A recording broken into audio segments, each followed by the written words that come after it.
Hello दोस्तों, कैसे हैं आप सब। स्वागत है आप सभी का कॉमिक वर्ल्ड चैनल पर। तो चलिए दोस्तों, शुरू करते हैं मनोज कॉमिक्स में भूत प्रेत तंत्र मंत्र सीरीज की कॉमिक मनहूस बंगला। मनहूस बंगला, हरविंद्र माकंड। सावधान, एक दिल हिला देने वाली दास्तान छिपी है इस वीरान जले हुए मनहूस बंगले में। यहाँ सिर्फ मौत बसती है। देश को आज़ाद हुए भी चंद ही साल हुए थे। देश में हर तरफ अव्यवस्था और बद अमनी का माहौल बना हुआ था। ट्रिन ट्रिन। Hello, Vishwanagar police station. Sir, मैं राम प्रकाश बोल रहा हूँ। बोलो राम प्रकाश, क्या खबर है। सर, आज रात 10 बजे काला और शिंदे वर्सोवा पर सोने की डिलीवरी लेने जा रहे हैं। थैंक यू राम प्रकाश, तुम्हारा कमीशन तुम्हें मिल जाएगा। यहाँ ये दोनों मुझे बहुत बार डॉज दे चुके हैं, लेकिन इस बार नहीं बच पाएंगे। उसी रात। ये लीजिए मिस्टर दाऊद, इसमें पूरे 1 करोड़ के हीरे हैं। थैंक यू मिस्टर काला। अब आप अपना माल संभालिए। इन पेटियों में पूरा 1 करोड़ का सोना है। तभी थाए थाए पुलिस। खबरदार, तुम लोग चारों तरफ से घिर चुके हो। भला इसी में है कि स्वयं को कानून के हवाले कर दो। ओह। पुलिस को देखकर शेख के आदमी ने गोली चलानी चाहिए, लेकिन थाए आ थाए आए। तभी भागो शिंदे, ये देख फायर। अगले पल थाए थाए, लेकिन वह दोनों सुरक्षित अपनी कार तक पहुंच गए। घर ओ नो, लेकिन मैं भी इन्हें छोड़ूंगा नहीं। अगले क्षण, तुम बाकी लोगों को संभालो, मैं उन लोगों को देखता हूँ। Yes sir. शीघ्र ही। इंस्पेक्टर हमारा पीछा कर रहा है काने। चिंता मत करो, अब हम उसके हाथ आने वाले नहीं हैं। गाड़ी की स्पीड तेज करो काले, इंस्पेक्टर की जीप पास आती जा रही है। घबराओ नहीं शिंदे, कहते हुए काले ने एक खतरनाक मोड़ काटा और गाड़ी फुल स्पीड पर दौड़ा दी। इधर कहाँ जा रहे हो, देखते जाओ। कुछ देर बाद, ये क्या काले, तुमने कार यहाँ क्यों रोक दी। कहीं तुम यहाँ छुपने की तो नहीं सोच रहे। हाँ शिंदे, पुलिस को सपने में भी ख्याल नहीं आएगा कि हम यहाँ छुप सकते हैं। तुम पागल हो। तू पागल हो गया काले, क्या तू जानता नहीं ये जगह मनहूस है। सब बकवास है। आओ। उफ, ये चमगादड़। अभी भी वक्त है काले, मेरी मान और लौट चल। तभी ठक ठक ठक। उफ, इस मनहूस जगह पर ये किसके चलने की आवाज़ है। ये चलने की आवाज़ कहाँ से आ रही है। अगले क्षण, काले।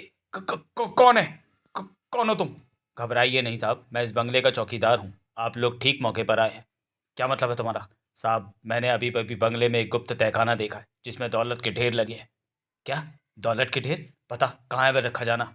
आइए साहब, दिखाता हूँ। काले, मुझे तो ये साया बड़ा रहस्यमय लग रहा है। मेरी मानो तो यहाँ से भाग लो। चुप कायर, ये अकेला हम दोनों का क्या बिगाड़ लेगा। साई के पीछे पीछे चलते हुए दोनों दूसरे कमरे में पहुंच गए। साहब, ये सीढ़ियाँ उसी तहखाने में जाती हैं। ठीक है, नीचे चलो। शिंदे और काला जैसे ही अंतिम सीढ़ी उतर कर तहखाने में पहुंचे। हे भगवान, इतनी दौलत। हा हा, ये दौलत का अंबार हमारा है। सुनो दोस्त। तभी शिंदे कुछ पूछने के लिए साई की ओर मुड़ा और आई। क्या हुआ शिंदे। वो उधर सीढ़ियों के पास। हे भगवान, ये क्या है। ये सब क्या है, कौन है तू। बोल हरामजादे, चुप क्यों खड़ा है। अचानक साई की चद्दर सरक गई और हा हा हा हा हा। आई, हे भगवान। तभी आई हा हा हा हा, नहीं। खचाक। नहीं, मैं शिंदे के शव की दुर्गति नहीं होने दूंगा। चपक चपक चपक। तभी उसकी निगाह कोने में पड़ी, क्रिश पे पड़ी। अगले पल, कमीने, शैतान, तेरी भूख मैं मिटाता हूं, ये ले। खचाक। आ ओ खच खच कर। तभी खचाक आई। उसी से काले के मुख से निकलने वाली यह चीख उसकी आखिरी चीख थी। उसी समय इंस्पेक्टर गौतम वहां पहुंचा। इंस्पेक्टर गौतम ने जैसे ही तहखाने में प्रवेश किया, हे भगवान, ये मैं क्या देख रहा हूँ। उसने दौड़कर काले की नब्ज चेक की, फिर साई की नब्ज चेक करते ही, ओह, इसकी नब्ज चल रही है। अगर ये बच जाए तो 25 साल से मशहूर इस मनूस बंगले के रहस्य का पता चल सकता है। कुछ देर बाद, डॉक्टर, इसका बचना ज़रूरी है। डोंट वरी इंस्पेक्टर, तुम्हें हम इसे बचाने की हर संभव कोशिश करेंगे। लगभग 42 घंटे के अथक प्रयास के बाद उसे होश आ पाया था। डॉक्टर से इजाज़त लेकर गौतम उसका बयान लेने पहुंच गया। तुम मौत के मुंह में हो मिस्टर। मरने से पहले अपने गुनाहों पर से पर्दा उठाते जाओ। शायद इससे तुम्हारे पापों का प्रायश्चित हो सके। तुम ठीक कहते हो इंस्पेक्टर, मैं वाकई पापी हूँ। मैं तुम्हें सब कुछ शुरू से बताता हूँ, सुनो। उन दिनों भारत में अंग्रेज़ों का शासन था। क्रांति की लहर पूरे देश में फैल चुकी थी। वंदे मातरम, अंग्रेज़ों भारत छोड़ दो, हम आज़ादी लेकर रहेंगे, भारत माता की जय। जगह जगह जोशीले भाषण हो रहे थे। हम कसम खाते हैं कि भारत माता की आज़ादी के लिए अपने खून का कतरा कतरा कुर्बान कर देंगे। भारत माता की जय। अंग्रेज किसी भी तरह क्रांति की लहर को दबा देना चाहते थे और इसमें विश्वनगर का अंग्रेज कप्तान रॉबर्ट विली सबसे आगे था। वह क्रांतिकारियों का सबसे बड़ा दुश्मन था। ईस्ट इंडिया कंपनी हाय हाय, अंग्रेजों भारत छोड़ो, फायर, भून के रख दो सबको। और अगले ही पल थाए थाए थाए आ। क्रांतिकारियों के ठिकानों का पता लगाने के लिए रॉबर्ट विली अपनी पूरी जान लगा देता था। बताओ तुम्हारे दल का सरदार कौन है? मैं कुछ नहीं जानता। नहीं जानते हो तो लो खचाक आई। उन्हीं दिनों विश्वनगर में एक ऐसा क्रांतिकारी दल सक्रिय था जिसका मुख्य काम सरकारी खजाना लूटकर अन्य क्रांतिकारी दलों की मदद करना था। कल हमें सरकारी खजाना लूटना है, लेकिन सरदार इसमें तो बहुत खतरा है। कोई खतरा नहीं है, तुम लोग मेरी योजना ध्यान से सुनो। फिर वह उन्हें अपनी योजना बताने लगा। पूरी योजना बताने के बाद, अबे तुम कल सुबह सब लोगों को लेकर शेरगढ़ रेलवे स्टेशन पहुंच जाना। जी सरदार। अब तुम सब जाओ। जी सरदार। अगले दिन शेरगढ़ के रेलवे स्टेशन पर बस सिर्फ 10 मिनट और फिर उसके बाद शाम तक छुट्टी। तभी अरे कौन हो तुम लोग, ये क्या कर रहे हो? थाड़। बेहोश गार्ड को उन्होंने उसके केबिन में बंद कर दिया। बाहर आकर तुम्हारा काम हो गया। हाँ, स्टेशन मास्टर तीनों पुलिस गोदाम में बंद है। गुड, अब आगे का काम मैं संभाल लूंगा। शीघ्र ही, सावधान, गाड़ी आ रही है, लाल झंडी दिखाओ। क्या मामला है स्टेशन मास्टर, गाड़ी को रुकवाई? सर, थोड़ी देर पहले मैसेज मिला है कि क्रांतिकारियों का खतरा देखते हुए खजाना पुलिस संरक्षण में वैन में लादकर गंतव्य स्थान तक पहुंचा दिया जाए। ओह, अधिकारी ने वह पत्र लेकर पढ़ा। और ओके, जल्दी से डिब्बा अलग करो। शीघ्र ही वह डिब्बा गाड़ी से अलग कर दिया गया और गाड़ी वहां से रवाना हो गई। गाड़ी के अगले स्टेशन पर पहुंचने में 30 मिनट लगेंगे। इतनी देर में हमें खजाना निकाल कर भाग लेना चाहिए। कुछ देर बाद वे लोग अपने अड्डे की ओर उड़े जा रहे थे। शीघ्र ही। शाबाश साथियों, शाबाश, मुझे तुम लोगों पर गर्व है। उधर सरकारी खजाना लुटने की खबर पाते ही पुलिस हरकत में आ गई थी। P P. बताओ सरकारी खजाना किसकी लूट है? किसने लूटा है? मुझे नहीं मालूम। धड़ाक। भारत माता की जय। मगर अपनी लाख कोशिशों के बाद भी पुलिस कुछ नहीं जान पाई। इस घटना के कुछ दिन बाद, सरदार, हथियार और गोला बारूद खरीदने के लिए हमें धन चाहिए। सरदार, मिर्जा साहब और राम प्रकाश जी भी अपने दल के लिए हथियार खरीदने के लिए आपसे मदद चाहते हैं। मेरे पास काफ़ी धन इकट्ठा हो चुका है, अब मुझे इन लोगों से पीछा छुड़ा लेना चाहिए। ठीक है, कल शाम 7 बजे तुम लोग काली पहाड़ी के पास पहुंच जाना। अच्छा सरदार। उनके जाने के बाद सरदार उठा और दीवार पर लटकी तस्वीर के पास पहुंचकर उसे घुमा दिया। अगले पर यह दौलत मेरी है,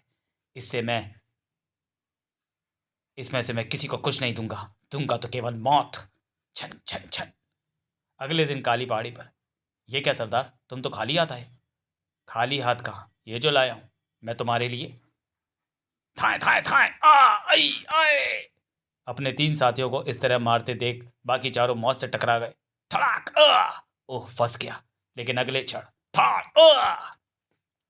पर यह दिलेरी उसे महंगी पड़ी। थाड़। वह खजाना भारत माँ की सेवा के लिए, कमीने, तू उसे यूं नहीं हड़प सकता। उसके उठने से पहले उन्होंने उसे बुरी तरह दबोच लिया। अबे इसका नकाब उतारो, जरा देखे तो सही, ये कौन गद्दार है? अभी लो। और चेहरे से नकाब हटते। हैं विली? विली पुलिस कप्तान? तभी दूसरे क्षण थाए। अपने हाथ ऊपर उठा लो। अब पिस्तौल में केवल 2 गोलियां बची है। मुकाबला करने की बजाय भाग जाना चाहिए। यह सोचकर वह भाग निकला। हरामजादे, मैं तुझे ऐसे नहीं जाने दूंगा। विली भागता हुआ अपनी कार तक जा पहुंचा। अब वह मेरा कुछ नहीं बिगाड़ सकेंगे। विली भागता हुआ अपनी कार तक जा पहुंचा। अब वो मेरा कुछ नहीं बिगाड़ सकेंगे। अगले पल वह वहां से रवाना हो गया। मैं तेरा पीछा छोड़ने वाला नहीं हूं विली। मेरी पोल खुल चुकी है। मुझे अब सारा माल समेटकर अपने बीवी बच्चों के साथ हिंदुस्तान से तुरंत भागना होगा। शीघ्र ही विली अपने घर पहुंच गया। कुछ ही देर बाद विली अपनी पत्नी और बच्चों के साथ गाड़ी भगाए चला जा रहा था। ओह, ये तो अपने बीवी बच्चों के साथ भाग रहा है। अब यह अवश्य वहां जाएगा जहां इसने आज तक का लूटा हुआ माल छुपा रखा है। थोड़ी देर बाद जब गाड़ी रुकी तो अभय चौंक उठा। ओह, ये तो अड्डे पर जा पहुंचा। तो क्या इसने लूट का माल यहीं छुपा रखा है? उनके अंदर जाने के बाद अभय गाड़ी के नीचे से निकला और बंगले के पीछे की ओर चल पड़ा। पिछली ओर पहुंचकर उसने खिड़की के पट को धीरे से धक्का दिया। वाह, बन गया काम। विली, अब तेरा अंत आ गया है। यही वह क्षण था जब उसके तीनों साथी भी वहां पहुंचे थे। वह कुत्ता अंदर ही है, जल्दी से पेट्रोल छिड़क कर आग लगा दो। भक भक भक। आओ अब इसके घर की ओर चलते हैं, लूट की दौलत ज़रूर वहीं होगी। लेकिन उन्हें क्या पता था कि सुरक्षा अधिकारी को दिए गए उस जाली आदेश पत्र की लिखावट से विली की पहचान लुटेरों के मुखिया के रूप में हो चुकी थी और उसे दबोचने के लिए पुलिस उसके निवास स्थल के निगरानी कर रही थी। इधर बंगले के अंदर, ओह फायर, मामा सेव अस। ओह इस बंगले में आग कैसे लग गई? दूसरी ओर तहखाने में, उफ ये कहीं गर्मी कैसे हो गई? तभी, मामा सेव अस, फायर। ओह ये तो रूमिया और बच्चों की आवाज़ें हैं। ज़रूर बंगले में आग लग गई है, मगर कैसे? विली तुरंत तहखाने की सीढ़ियों की ओर भागा। आई, मुझे उन्हें बचाना होगा। आई। जैसे ही वो ऊपर पहुंचा, रूमिया माय चिल्ड्रन। तभी था, हरामजादे बता, लूट का माल कहाँ छुपाया हुआ है? मैं तुम्हें सब कुछ दे दूंगा। अब है, मुझे अपने बच्चों को बचा लेने दो। वह मर चुके हैं विली। ओह यह आग अवश्य तेरी लगाई हुई है। तूने मेरे बीवी बच्चों को मार डाला, मैं तुझे जिंदा नहीं छोड़ूंगा। थड़ाक खचाक आई। तभी तर तर तर तर तर, ओ नो, तड़ाक किसी तरह विली शहतीर के नीचे से निकला। मैं जल्दी तहखाने में ना पहुंचा तो पूरी तरह से जलकर मर जाऊंगा। सीढ़ियां उतरते हुए उसका बैलेंस बिगड़ा और धाम था। इधर वह तीनों विली के आवास पर पहुंच चुके थे। सर, ये गाड़ी तो विली साहब की है। फिर तो ये अवश्य विली के साथी होंगे, पकड़ लो इन्हें। अगले चल। पुलिस भागो, अपना भला चाहते हो तो अपने आप को हमारे हवाले कर दो। तीनों पलटकर वापस गाड़ी की ओर भागे। रुक जाओ, उनको रुकता न देखकर फायर। अगले पल थाए थाए थाए आई ओ ओ। फिर अगले दिन पुलिस को किसी तरह विली के उस बंगले की खबर लग गई। जब वह विली की तलाश में उस जल चुके क्षतिग्रस्त बंगले में पहुंची, ओह लगता है विली अपने पूरे परिवार सहित जल मरा है।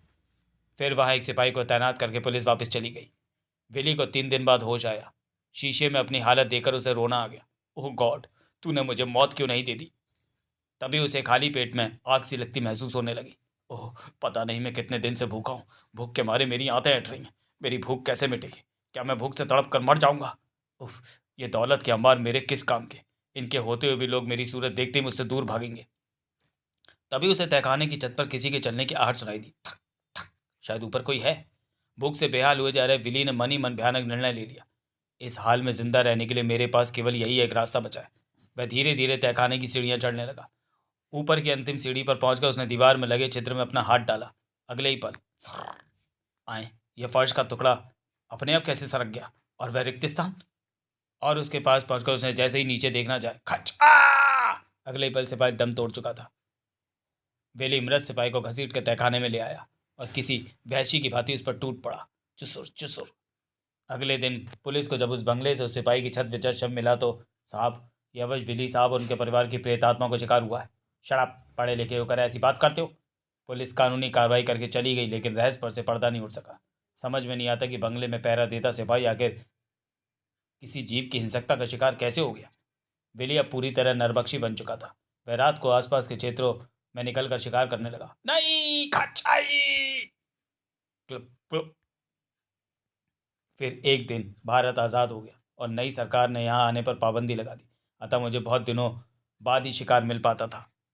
पर अब भूख लगने लगी है। मुझे नर मांस दो, मुझे पीने को खून चाहिए। खून दो मुझे, खून खून। ओह डॉक्टर, सेव हिम। नहीं इंस्पेक्टर, अब यह मौत के मुंह में पहुंच चुका है। अब यह नहीं बच सकता। अगले ही पल विली की गर्दन एक और को लुढ़क गई और इसके साथ ही उस मनूस बंगले की कहानी भी समाप्त हो गई। समाप्त। तो चलिए दोस्तों, वीडियो को यहीं समाप्त करते हैं और मिलते हैं मनोज कॉमिक्स की किसी अगली कॉमिक्स में अगले वीडियो में। तब तक के लिए धन्यवाद।